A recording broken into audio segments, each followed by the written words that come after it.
the very same way as we did with our prior, Councilmember Edwards, did you have a question? No, that was accidental. Okay, so I'd like to open the public hearing for 139 East 9th Street, certificate of appropriateness for construction of an addition, applicant Eric Bergliunas, workshop 40. At this time, I ask the city council members to disclose any ex parte communication or conflict of interest with the applicants. Seeing none, let's move on to staff. Please report the highlights on this application.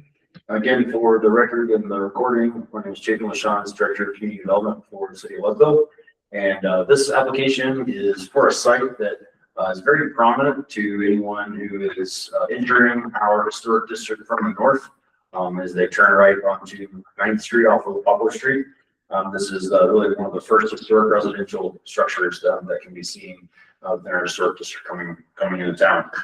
This is a proposal for an addition to an existing historic residence. I'll narrate this just a little bit, I'll narrate this just a little bit. On the screen, you can really see 3 modules that are really present in the applicant's rendering. And the historic residence is the one in the middle. And that has been modified over the years. So the front facade of that building is likely not contributing, although we do not have a cultural resource survey for it. But the garage, I believe, was constructed in the 1940s. And then there are existing additions on the rear, which this addition is proposed to replace. So that's just a quick narration of what is proposed. But we're happy to be working with the architect for the project, Eric Bergliunas from Workshop 40. You may recall his office, his firm, did the design work for the addition across the street to the Engelbach residence, which is currently in that construction project underway. So in terms of existing conditions, it's important to note that the existing house is very close to the property line, as are adjacent structures. That's kind of the theme on this block, as it is throughout Leadville. This property had additions to the rear of the building. I'll maybe show a couple things on the screen here of the rear of the property. The applicant received, the property owner received a certificate of appropriateness previously from City Council for just the demolition scope of work for the existing non-historic additions on the rear, so that they could do exploratory work and install a new concrete foundation.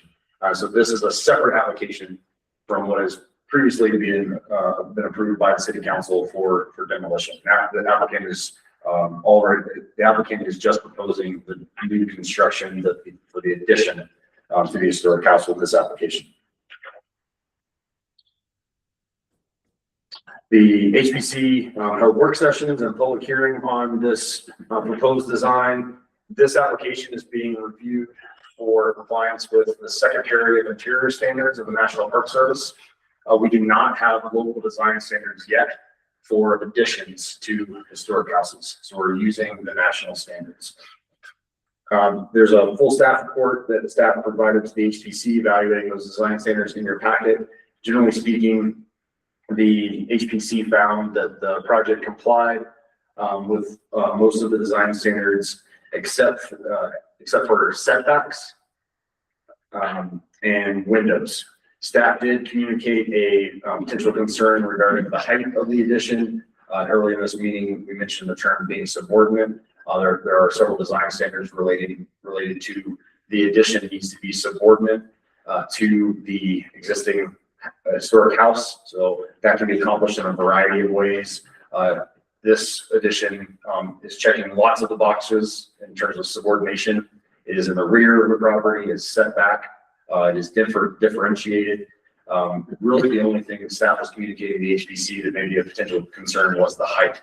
The HPC did not have concern with the building's height and did recommend approval of the application with conditions of approval regarding building setbacks and windows. There are a few other minor conditions of approval. Those were the primary things that were discussed. So the Historic Preservation Commission is recommending approval with the findings and conditions included in your packet. And there's a suggested motion on page 124. I'd be happy to take questions. Are there questions for Mr. LaChance?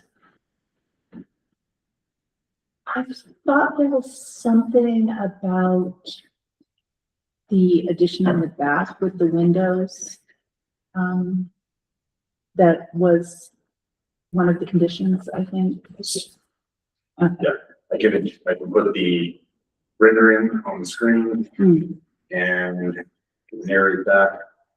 So one of the conditions of approval that was added was condition of approval number 10. I can give you a page number, which states the final plans shall specify that the vertically oriented windows on the southern end of the east and west elevations shall have a 2:1 height to width ratio.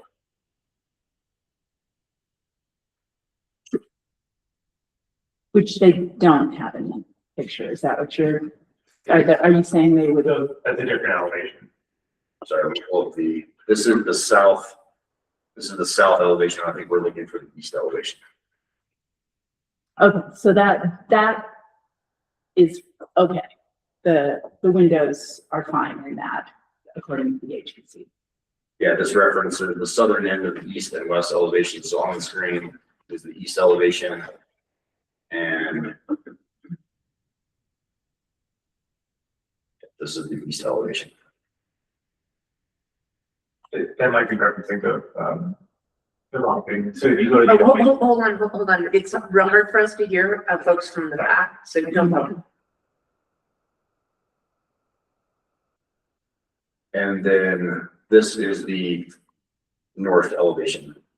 And so these are the most vertically oriented windows on the proposed sign.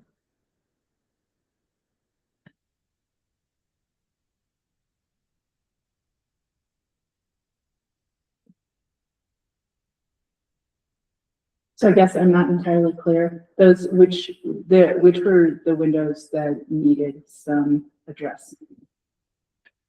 As they read it, is this, the condition of approval reads the southern end of the east and west elevations.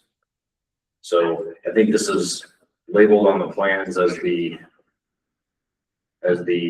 north elevation. I think that the intent was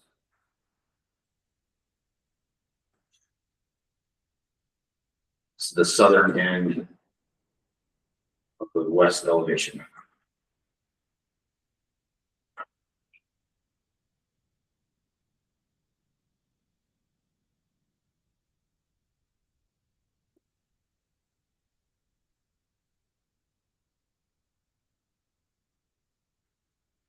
Does that help? I'm not sure. I'm not sure. We may have an issue on the plans with what is labeled, because if we start from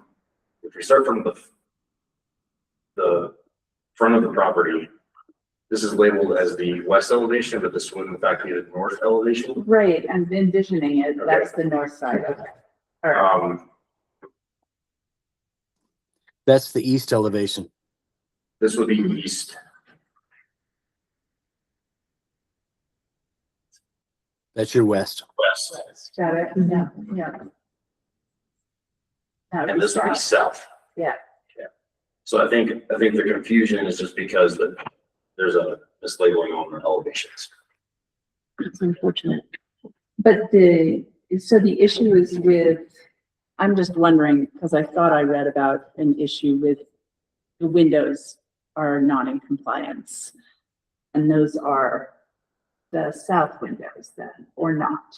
Yeah, I believe their intent was these windows here, Those windows. which are on the east elevation. Yeah. And these windows here, which are on the west elevation. Got it. Okay, so it's just the. So the conditions are correct. What we're looking at is mislabeled. So that's correct. I believe so. Can we just confirm that the conditions are correct, since that will be the will be the written part of all of this. Yeah, and so I think just, I'm not sure what happened, but maybe perhaps it's just appropriate to, with approval of the project, add the condition of approval that the, elevation label just get corrected. Correct. And obviously, I'm narrating this project on behalf of Alex, who's been working with the applicant, so I'm sure the applicant can provide any additional clarification. Are there other, questions for staff?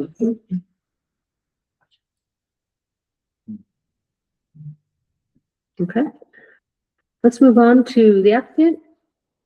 If you'd like to come forward and give a brief presentation, I also want to thank you very much for your patience. No problem at all. Hello, everyone. I'm Eric Gavlinas, live at 7822 West 17th Avenue in Lakewood. And I won't use up too much of your time. I think the presentation and staff packet was fantastic, depicting the project. I just wanted to apologize for the mislabeling of the elevations, also for speaking out of turn. It's just like eating at me, knowing like, but yeah, it is those narrower windows. And we're more than happy. That's no issue at all for us to change the portions of those. And then I'll leave it there, and I'd be happy to answer any other questions. Questions for the applicant?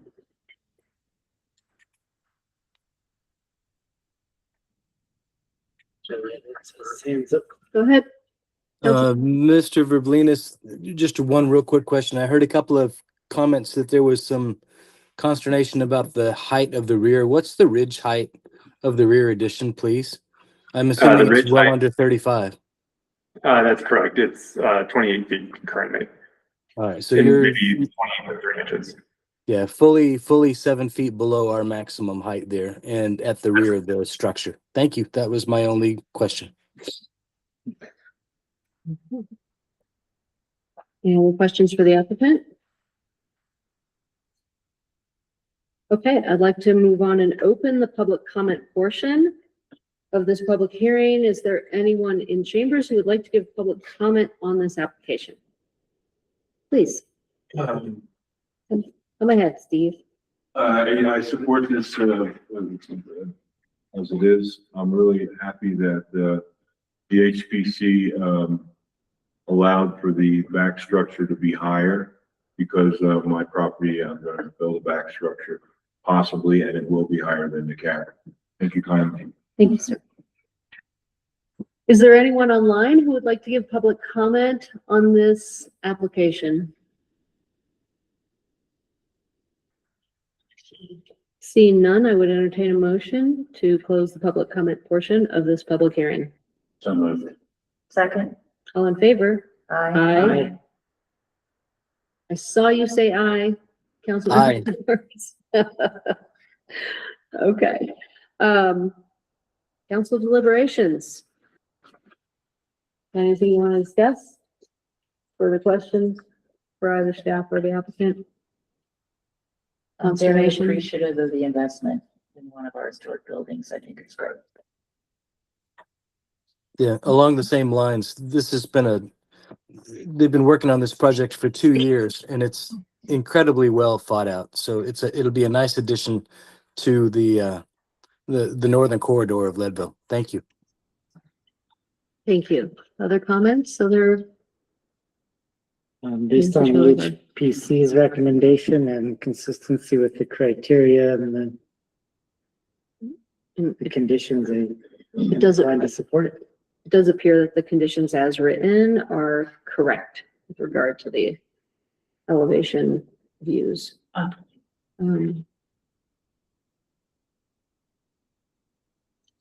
Chapin, did you say that we needed to attach a requirement to resubmit the elevation views that are correctly labeled? Technically, it could be done. I'm confident that, working with Mr. Williams, that we can address that just internally with the board and staff. Okay.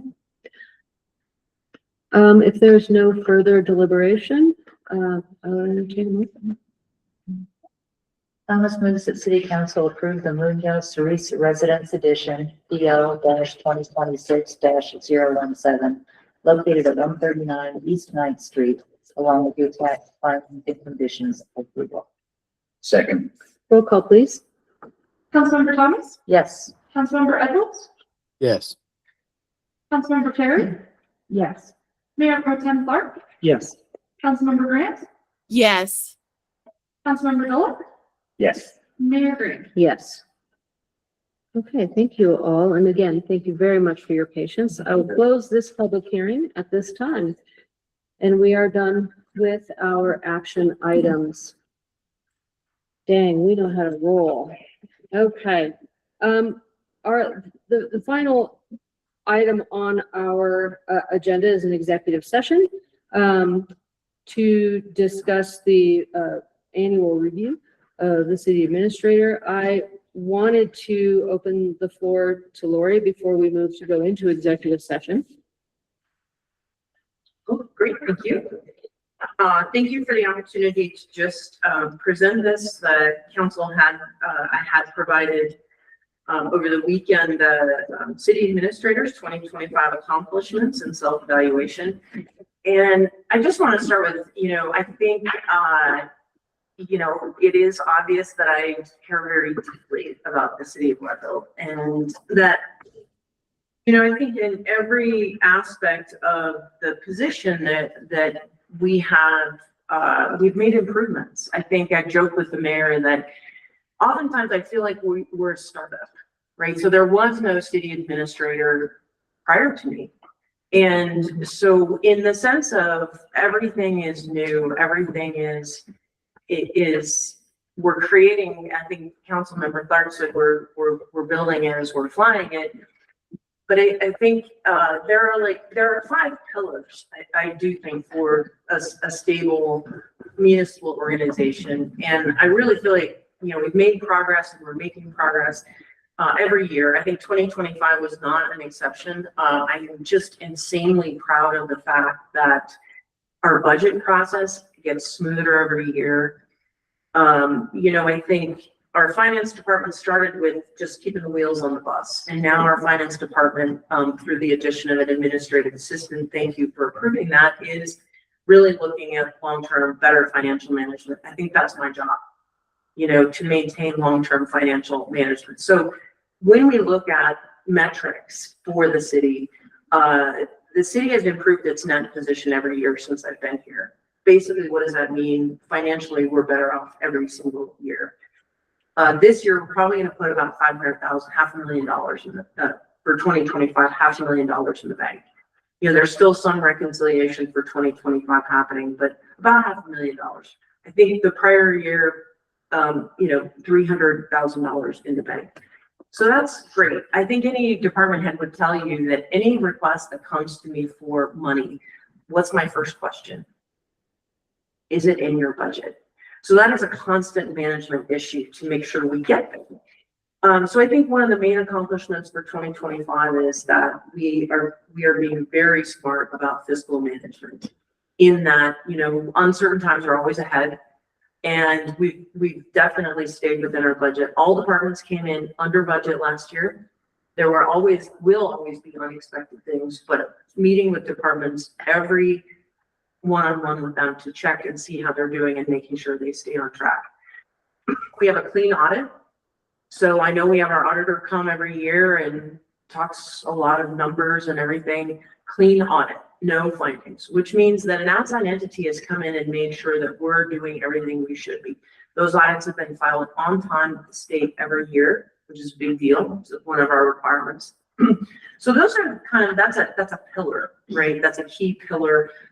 Expectations of our public to maintain and monitor their funds, their tax money appropriately. The other thing is city operations. I think, no doubt, we have a lot of room for improvement in so many departments, and you're seeing improvements all the time, right? Every department has come forth and said, we're modernizing and doing things. In 2025, planning came forth and said, we're going to go to an online permitting system. Fantastic. In 2025, finance came forward and said, we want to do a new financial management system. So I think one of the main things is I've always said, I don't understand everything all the employees do, but I will encourage them to look at their jobs and come forward with ideas to modernize. And if they're ones that are going to be successful with the city, I will back them. Right? I had questions about switching our entire financial management system because that's a big deal.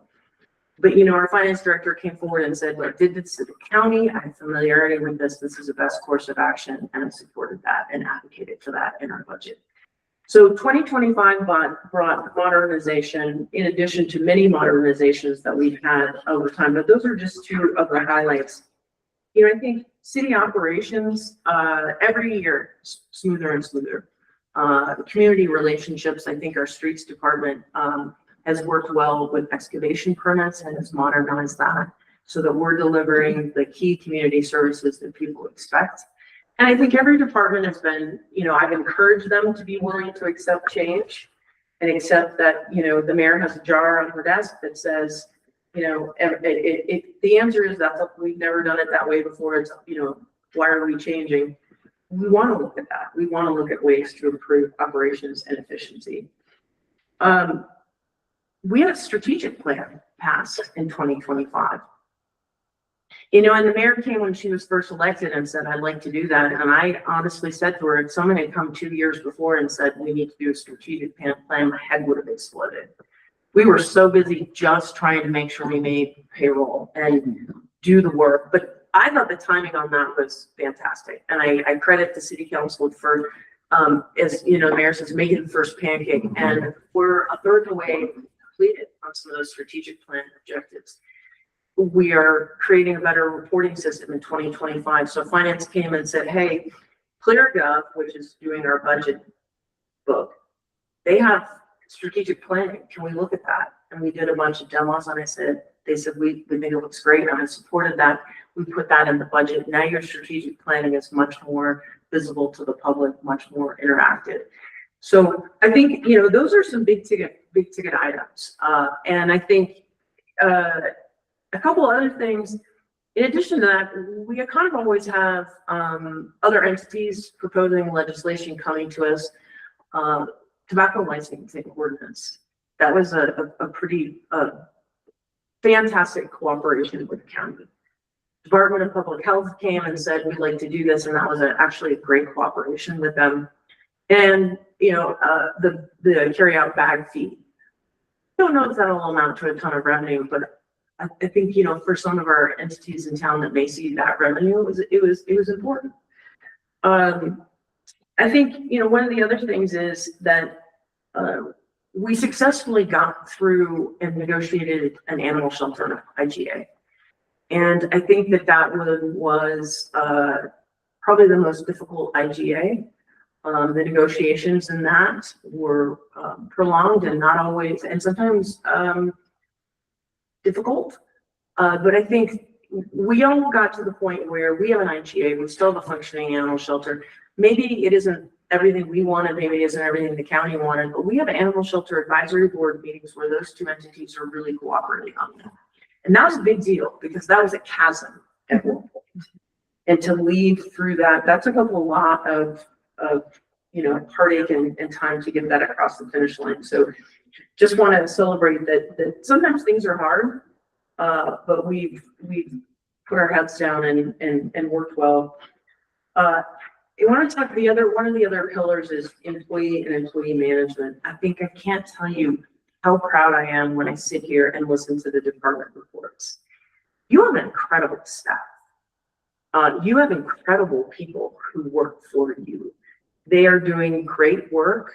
I do everything I can to support them. Sometimes I joke that I neglect all employees equally. I think, you know, I give them as much time as I think, you know, I won't micromanage. We're all professionals, we're all grown-ups. But I also know that there's a lot of times someone just needs to bounce an idea off of, you know, a manager or supervisor.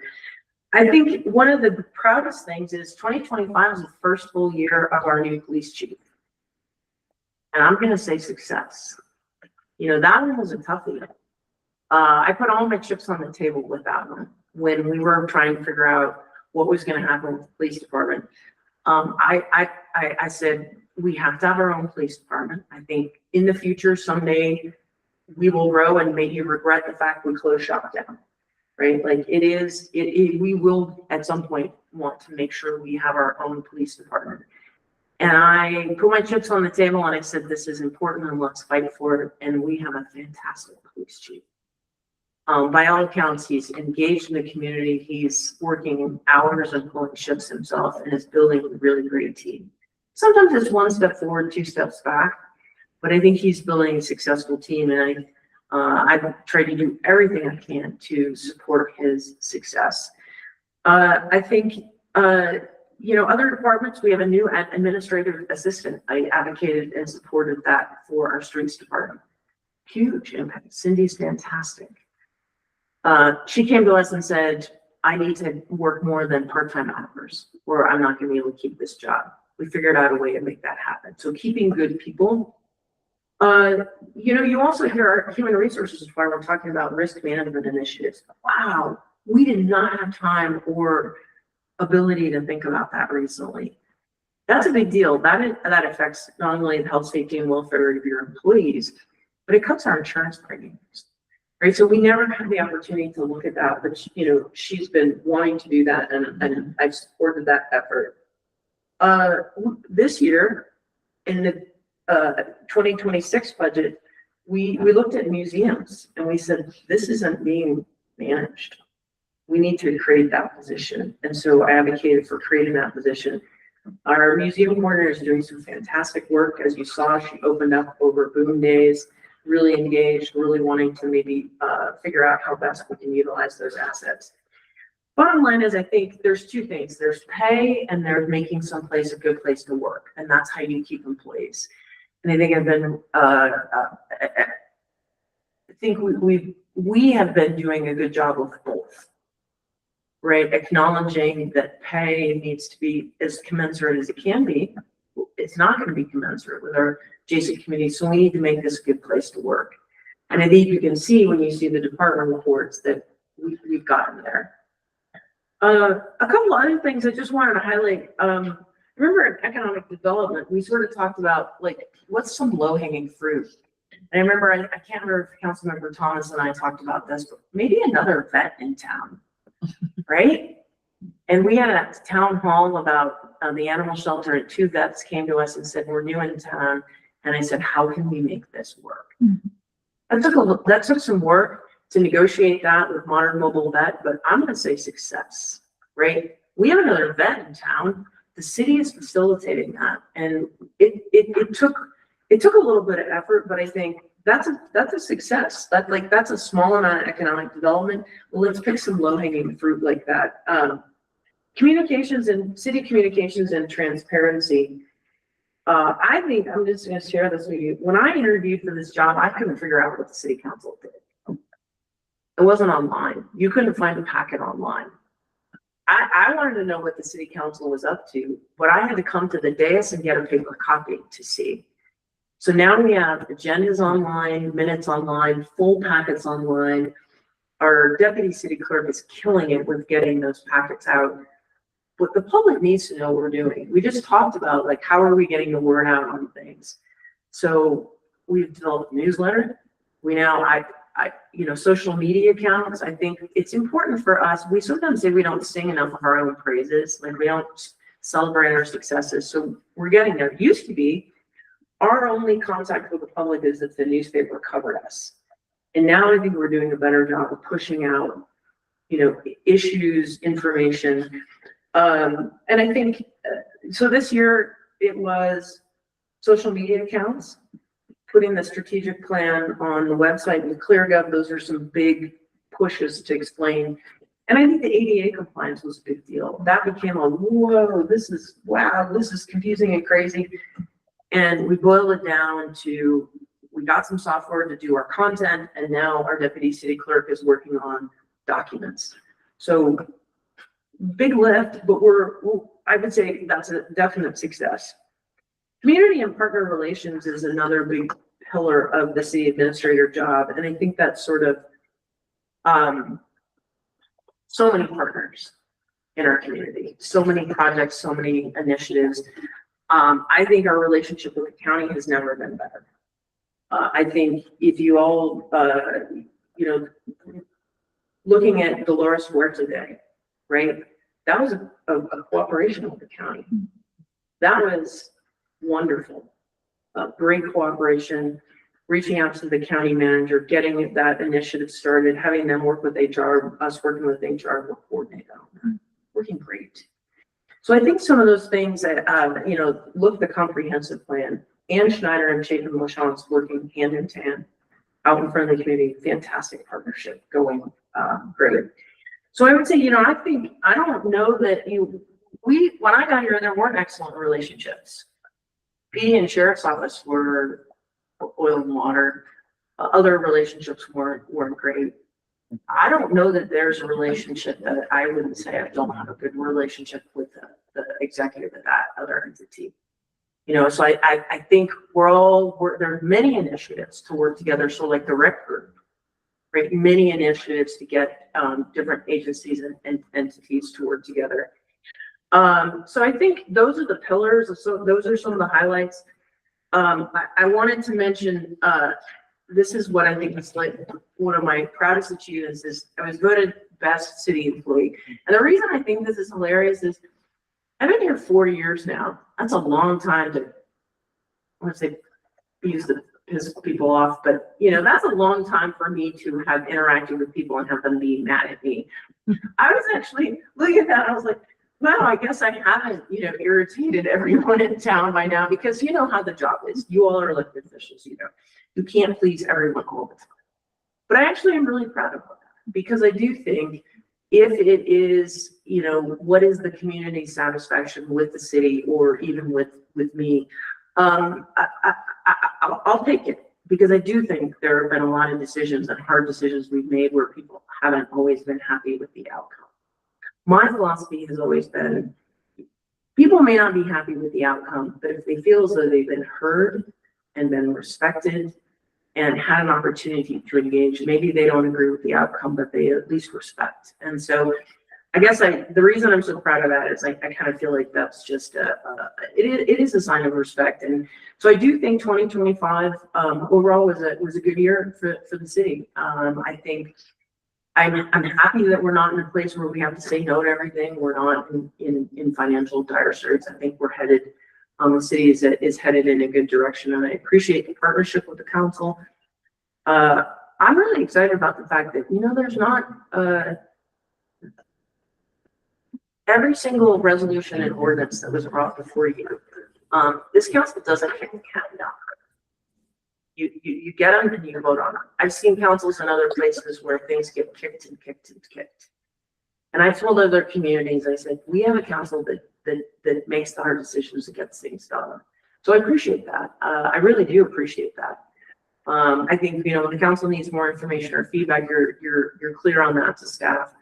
But I do feel like, I don't feel like we're going to keep bringing things to you and council can't make decisions. You all are, I think, pat yourself on the back for those successes, for those 40 resolutions and 6 ordinances. It's a lot of work. And so anyway, I just thank the mayor for giving me the opportunity to hit some of those highlights in 2025. I appreciate it. I want to briefly just point out that speaking of not tooting our own horn, like this is the first any of us have heard about your city employee of the year award. Oh. So, Okay. yeah. So congratulations. Yeah. We can all improve on that, I think. I do want to point out before we move to go into executive session that right now we are lining ourselves up for completing our meeting after 10 p.m. in a regular city council meeting. Coming to you soon will be our new rules of order, which has a timely adjournment piece in it where we have to agree to go past 10 p.m. and then we have a firm ending at 10:30. That is not in place yet, but I do want to just check in and make sure before we go into executive session, is everybody okay with going past 10? Because that's what's going to happen. Yes. Go into executive session. Yes. Okay. Just want to enter this with Eyes wide open. All right, then. Is there a motion to go into executive session? Councilmember Tharp moves to hold an executive session pursuant to CRS 24-6-4024F to discuss the city administrator's performance as a personnel matter, except that the city administrator may request that the discussion occur in an open meeting. I would like to clarify before we vote that the city administrator requested that we not be in open meeting. So let's do a roll call, please. Councilmember Grant, Oh, well, no, actually, that's not true. I have the option to request that it be Uh-huh. in an open meting, Yes, and I and you- did not you make did. that request. Thank you for Yeah. putting that in better words. I'm losing any shred of eloquence that I once had. Okay, sorry to interrupt. Please continue with roll call. Councilmember Grant, Yes. Councilmember Edwards, Yes. Councilmember Thomas, Yes. Councilmember Carey, Yes. Councilmember Dolan, Yes. Mayor Pro Tem Tharp, Yes. Mayor Green. Yes. Let the record show that that motion passed unanimously. And what I would like to do is stop the recording here, move upstairs, and go into executive session. Okay. Thank you, Mayor.